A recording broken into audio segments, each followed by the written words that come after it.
अस्सलाम वालेकुम दोस्तों, मैं हूं जुल्किफ़ल ख़ान और आप देख रहे हैं बिन अकबर ट्रैवल्स का यूट्यूब चैनल।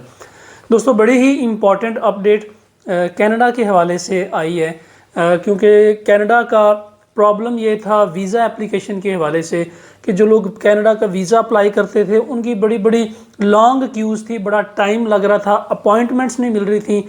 अगर अपॉइंटमेंट मिल जाती थी बायोमेट्रिक के लिए और फिंगरप्रिंट्स के लिए, तो उसके बाद जो इनका वीज़ा प्रोसेस टाइम था वो बहुत ज़्यादा लेंथी था। उसकी जो बुनियादी वजह थी, इन्होंने आज उस वजह को ख़त्म कर दिया है और अपनी जो वीज़ा प्रोसेसिंग है उसको फास्ट किया है, जिसमें पाकिस्तानियों का बहुत बड़ा फ़ायदा होने वाला है। वो फ़ायदा क्या होगा वो हम इस वीडियो में डिस्कस करेंगे।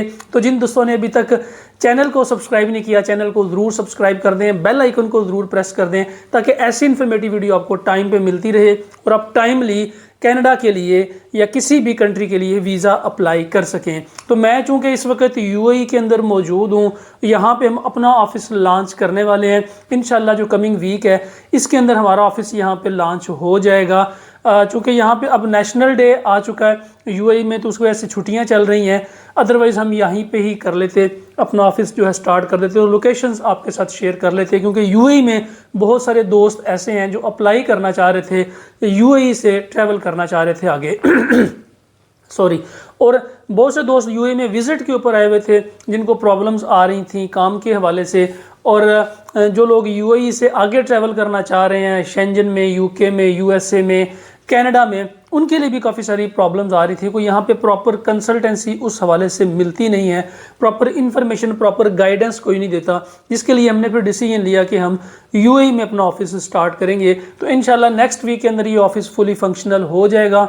जो लोग स्पेशली विजिट के ऊपर आए हुए हैं और उनका आगे को जाने का प्लान है, हम उनके बारे में भी सोच रहे हैं कि हम इंशाल्लाह उनके बारे में भी वर्किंग करेंगे। और जो लोग यूएई से आगे ट्रैवल करना चाह रहे हैं या ट्रैवल हिस्ट्री बनाना चाह रहे हैं, उसके ऊपर भी हम प्रॉपर वर्किंग करेंगे। तो यहाँ पे चूँकि मैं इस वक्त तो होटल में स्टे किया हुआ था, मैं अब इसको प्रॉपर एक ऑफिस में शिफ्ट करूँगा ताकि लोगों से मुलाकात हो जाए। यहाँ पे लॉबी के अंदर जगह कम होती है, मिलने वालों की तादाद ज़्यादा थी, तो इसलिए मैं यहाँ पे अब होटल में मज़ीद स्टे नहीं कर सकता। मैं अब निकल के अपने प्रॉपर ऑफिस में शिफ्ट करूँगा ताकि वहाँ पे दोस्तों से, जो हमारे भाई वीडियोस देखते हैं, इनसे प्रॉपरली मुलाकातें हो सके। और उन तमाम दोस्तों का शुक्रिया जिन्होंने एयरपोर्ट पे रिसीव किया और उसके बाद यहाँ पे गाए बगाए मुलाकातों के लिए, इन्फॉर्मेशन के लिए तशरीफ़ ला रहे हैं। तो आते हैं असल टॉपिक की तरफ। कनाडा ने आसानी पैदा कर दी है पाकिस्तानियों के लिए। वो इस तरह से है कि यहाँ पे अबू धाबी में ये अपना सारा जो वीज़ा प्रोसेसिंग थी वो करते थे पाकिस्तानी पासपोर्ट्स के ऊपर। इनका सारा जो वीज़ा था वो यहाँ पे आके प्रोसेस होता, वहाँ पे जस्ट कलेक्शन सेंटर था, आप ऑनलाइन डॉक्यूमेंट सबमिट कराते थे, वो फिर यहाँ पे इनके वीज़ा सेक्शन में आ जाते थे। और यहाँ पे इनकी पूरी टीम है इसकी कनाडा की एम्बेसी की, जो कि यहाँ से आपका डॉक्यूमेंट्स प्रोसेस करके आपको वापस भेजते थे, या फिर आप वहाँ पे पासपोर्ट सबमिट करवाते थे तो वो इधर अबू धाबी में आता था और यहाँ से आके स्टिकर होके वापस जाता था। अब ये आसानी इन्होंने मुश्किल ख़त्म कर दी है। अब पाकिस्तान में ये वीज़ा सेंटर खोल रहे हैं जो कि नेक्स्ट वीक से स्टार्ट हो जाएगा, ये हो सकता है 1 जनवरी से इसको स्टार्ट करें। तो ये जो एक बड़ा लेंथी इनका प्रोसेस था, टाइम टेकन वाला प्रोसेस था, वो प्रोसेस जो है वो कम हो जाएगा, क्योंकि यहाँ पे सारी दुनिया से लोग अप्लाई कर रहे होते हैं। जो थर्ड वर्ल्ड कंट्रीज़ हैं वहाँ की सारी प्रोसेसिंग अबू धाबी में होती है। तो अब चूँकि ये पाकिस्तान में शिफ्ट कर देंगे तो फिर जो पाकिस्तान के लोग हैं उनके लिए बड़ी आसानी हो जाएगी, वीज़ा प्रोसेसिंग में आसानी हो जाएगी, अपना केस चेक करने में, अपील करने में, अपॉइंटमेंट लेने में, आपका वर्क परमिट आ रहा है वर्क परमिट को वेरीफाई करने में। चूँकि आप पाकिस्तान से पहले प्रॉपर्टी के डॉक्यूमेंट्स लगाते थे, वो यहाँ पे अबू धाबी में वेरिफिकेशंस नहीं हो सकती थी, तो अब वो भी वहाँ पे इजीली हो जाएगा।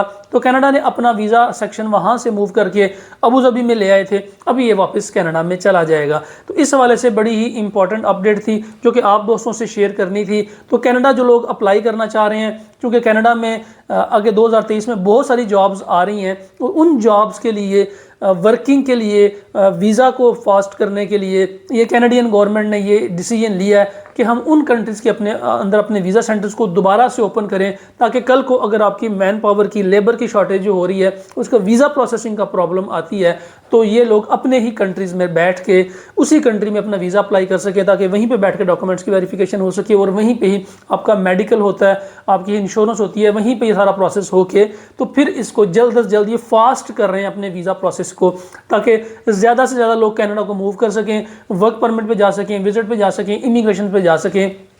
तो ये बड़ी ही इंपॉर्टेंट अपडेट थी। तो अगर आप हमारी सर्विसेज लेना चाह रहे हैं, स्क्रीन के ऊपर मेरा यूएई का नंबर आ रहा है, आप इस नंबर पे कांटेक्ट करके मुझसे अपॉइंटमेंट लेके यहाँ पे भी आ सकते हैं, मुलाकात कर सकते हैं, फ़ोन के ऊपर कर सकते हैं। बाकी हमारे ऑफिस पाकिस्तान में सियालकोट में, लाहौर में, रावलपिंडी में फुली फंक्शनल है। आप वहाँ पे ये सर्विसेज हमसे ले सकते हैं। जनवरी में हम इंशाल्लाह कराची में भी कोशिश करेंगे, कराची में वाला ऑफिस भी जनवरी में फंक्शनल हो जाए। तो जो दोस्त कराची के हैं उनके लिए भी अच्छी खबर है कि वहाँ पे भी इंशाल्लाह ये हमारी वर्किंग जो है ये स्टार्ट हो जाएगी। फ़िलहाल के लिए इतना ही। अपना और अपने साथ रहने वालों का खास ख्याल रखिएगा, अपने इस चैनल का भी। मुझे दें इजाज़त। अल्लाह हाफिज़।